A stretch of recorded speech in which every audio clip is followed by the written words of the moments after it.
I hear the train a-coming. It's rolling around See the bubbles forming? and I ain't seen the sunshine. I'm Ben, And I'm Dallas. and we are the Patagonia Boys. I'm stuck in Folsom prison, and time keeps dragging on. Wait, when you look bigger, if you take this one. We're going to be fixing and refinishing some cast iron pans so that we can cook while camping without getting rust in our bacon and eggs. Yeah, they're really disgusting. We'll get a close up for you guys, but they are just gross. I would say this one's That one's the nastiest for sure. These ones are just rusty. That one's just disgusting. like you forgot to clean it up. Yeah. So as you've noticed, we have 3 pans with us, and we're going to try a different method of refinishing each pan. So we're going to try 3 different refinishing ways and show you guys which one's the best. Way number 1. By hand, wire wheel. Way number 2, we're gonna dunk it in vinegar. Way 3. We're gonna do some electrolysis. Yeah, science. Wait, what is it? What's the quote? Science, yeah. Yes, science! Science rules, science. Well, nice. Oh my goodness. Hey, whoa. Be careful. These are ancient, okay? We don't want to break these. We'll load up the... I just got a mouthful of embers. Then once we're done refinishing them, we're gonna season them and cook with them and show you guys which method worked best. You're just gonna wanna fill up your pan, because obviously that's the most important part to get rust out of. Look, Mom, I know looker. And then you're also gonna fill up the bucket around it because you want the outside of the pan to lose some rust as well, you know. We're gonna set that aside for a few days, and then we'll check up on it and see if all the rust is gone, nice and clean. Take a carry this into the insides. So we've put one in vinegar. Now it's time to test out the electrolysis method. The first thing that you're going to need is a deep bucket or container filled up with water that has been mixed with an electrolyte. The preferred electrolyte is baking soda. So use baking soda. Salt. Use baking soda, Dallas.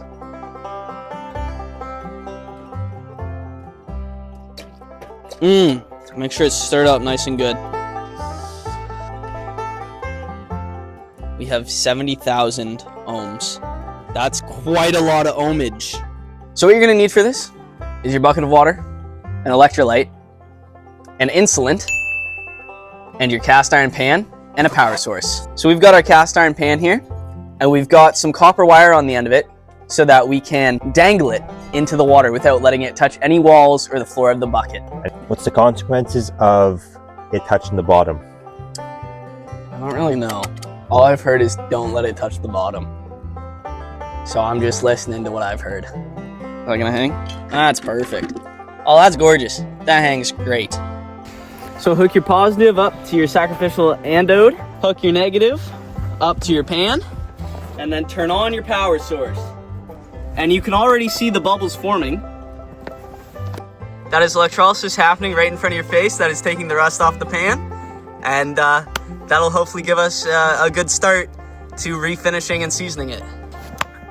Just so you guys know, all the bubbles are actually hydrogen and oxygen. So if you were to cup it or collect those bubbles in any sort of way and then light them, they would be flammable. We have 1.5 volts running through the water right now, and we have 11 volts. Do not ask why, but we have 11 volts running through our electrode and through our pan. And It's mysterious. it is very mysterious, but only 1.5 through the water. So a 12 volt power source will give you this kind of electrolysis, just for everyone wondering. Now, Dallas, do you know a 12 volt power source by any chance? Using for your car most of the time. A 12 volt battery is most commonly found in a car. Later that same evening. Oh, that's just gnarly. Look at how much rust came off. This thing is like brand new after like half an hour in the electricity bath.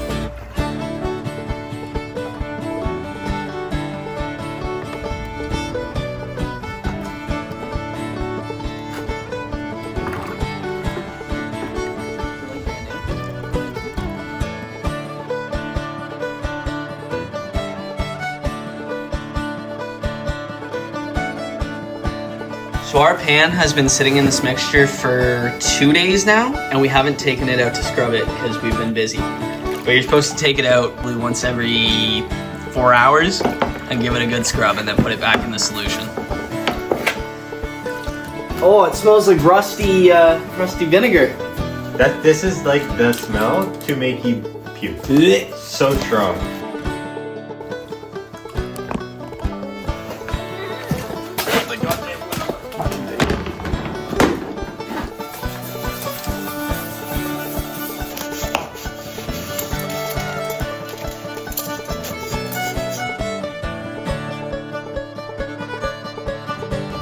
It kind of smells like a mix of like a cap gun and blood.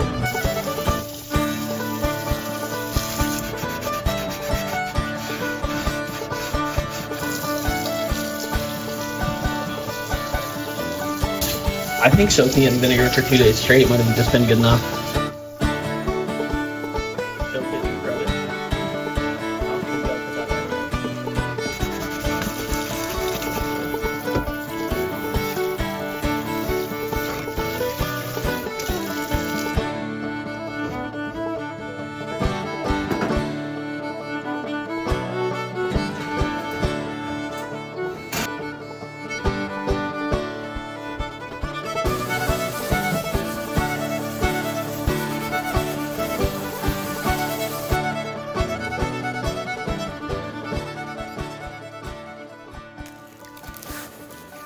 Alright, so for this pan, as you can see, someone clearly forgot to clean it.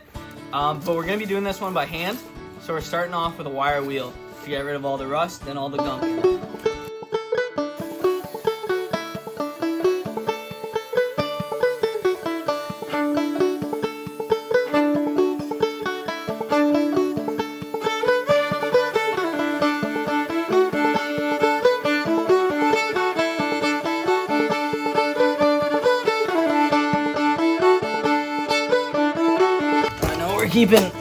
We are keeping a lot of the metal, but it is taking time, and that's because for whatever reason my compressor does not like that icy cold winter air.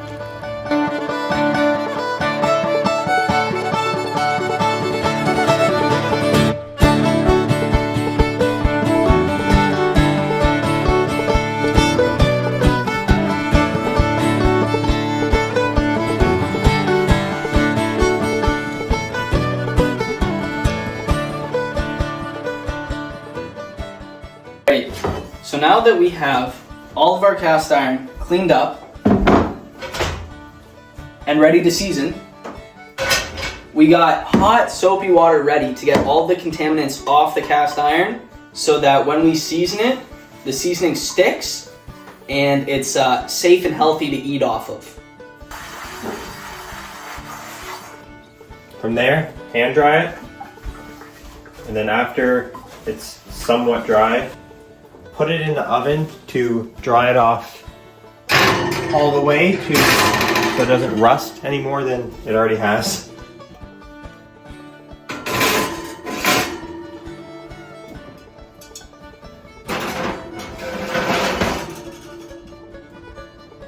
That is why you wash off your cast iron pans before seasoning and eating off them.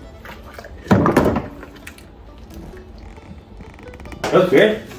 We're looking around like the fridge section for this. It's best to keep this at room temperature. Tender flake, pure lard. That's what we're going to be using to season our cast iron pans today because it's healthier than the alternative. That little slice, and I'm just going to smear it. Oh, yeah, that smears great. That smears great. Just What's put it. hot? Oh, yeah, that's right. I forgot the pan was warm. Okay, that's probably. Use your fingers. Yeah. So you're going to use my fingers on a hot pan. Yeah, no. Once you have your lard or your shortening or your oil, whatever you've used to season your cast iron pans, you're just gonna wipe off all, and I mean all, of the excess oil, lard, or shortening, so that it's a very thin coat. You want to try to get the edges? If we look, we have no like excess pools or puddles or anything, but it's still shiny and oily. That's the finish that you want. And with all the excess you get on your paper towels, don't be afraid to, use it up instead of wasting it, and spread it on the outsides and the handles, just so that you're not wasting any of your animal fat. Season it, make sure it's upside down so that any excess can drip out the bottom. I would recommend putting a pan under it. We just don't have any that aren't gonna start a fire with us right now. And it's gonna be the exact same process for the rest of them. Maybe wait. Oh my goodness. Oh my goodness, it's disgusting.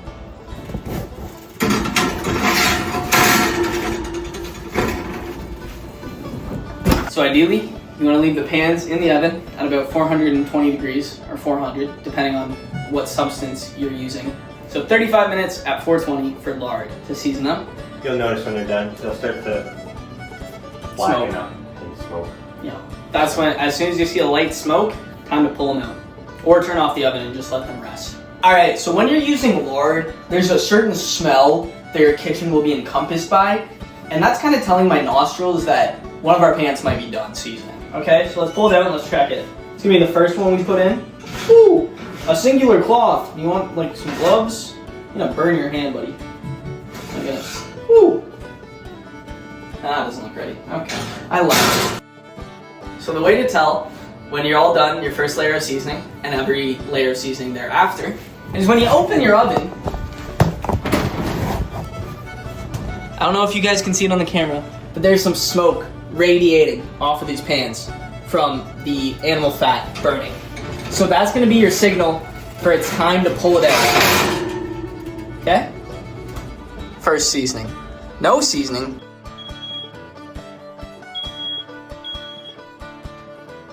That is a very good sign that your cast pans are done their seasoning. Oh my goodness. One seasoning, two seasonings. One seasoning, two seasonings. They're not like darkening up, you know? I feel like they should be getting darker.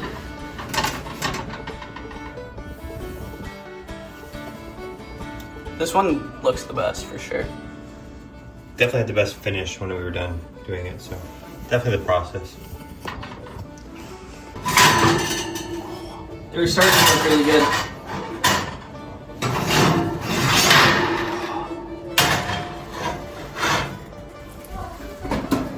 I think we might have to do 5.